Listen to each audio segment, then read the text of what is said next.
Hey class, this is Katrina Berg, and this is your first additional resource video for week 1. I wanted to take some time to highlight some key points from your chapters that you're reading this week. It's chapters 1, 2, and 3. So let's get started. First and foremost, welcome to class. It's great to have you guys here with me, and when we talk about global marketing, we're doing this based on the assumption that you have a basic understanding of marketing in general. If you have any questions that you come across during reading the chapters or during the book, just let me know.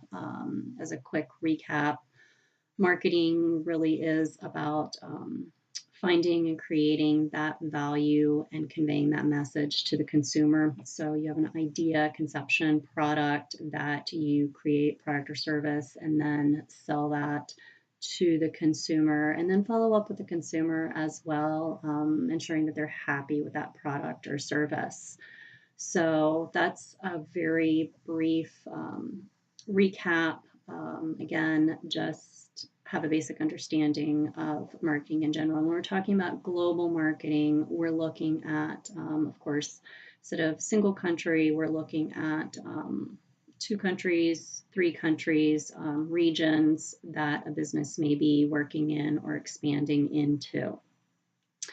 When you also hear the word globalization and you're looking at global marketing, you need to consider the global context, but also the local context, because the local context matters.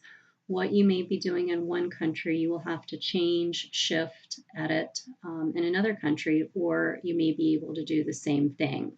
You just simply need to have a clear understanding of what is the culture, what are the expectations, what are the politics, what are the legal ramifications that you need to meet with your product or service.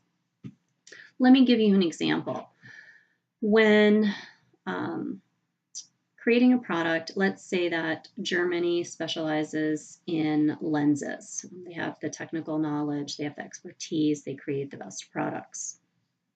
So they create a product for a company that is putting together the actual product in China. So aside from the lens, the other components of the microscope, let's say, are being packaged and shipped out of China. And they're being shipped to the US for use in a lab in the US. So you already have several different components. You're looking at distribution channels, you're looking at different price points, you're looking at cost of shipping, cost of labor, you're looking at whose brand name is going on that final box that's shipped out to the US, and how is the product billed? Is it billed as a German product? Is it billed as a US product, or is it billed as a Chinese product?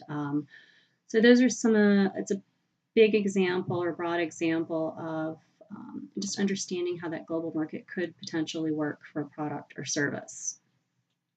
Let's move on to talking a little bit more about today.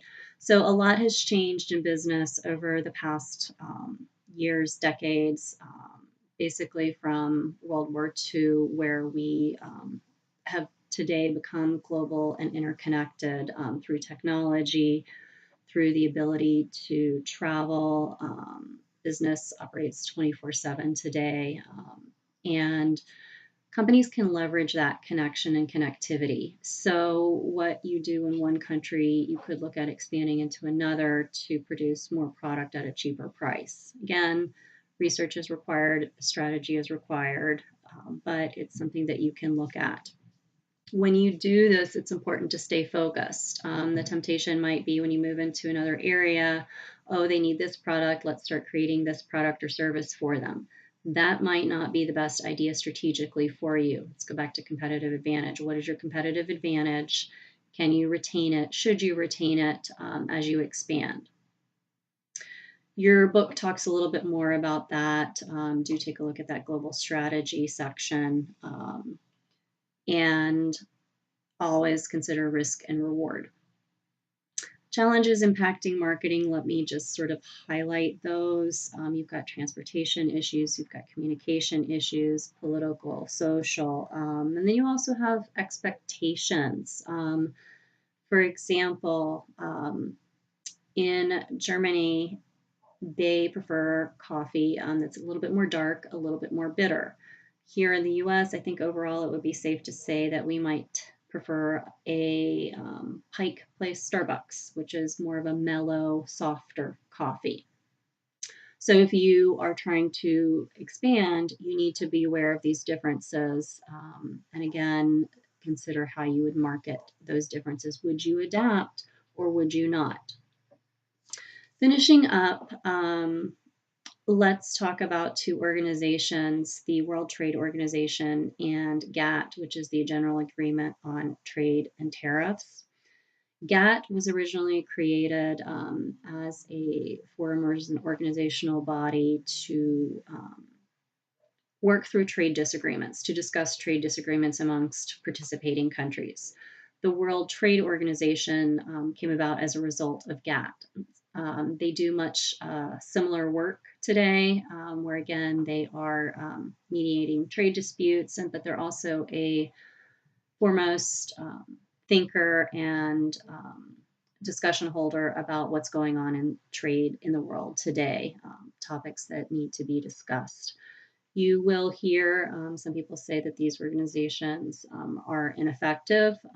That may be the case or may not be the case, but they are an organizational body that is there to oversee and step in to trade disputes, to look at what's going on trade in the world. And there is a need for that, in my opinion.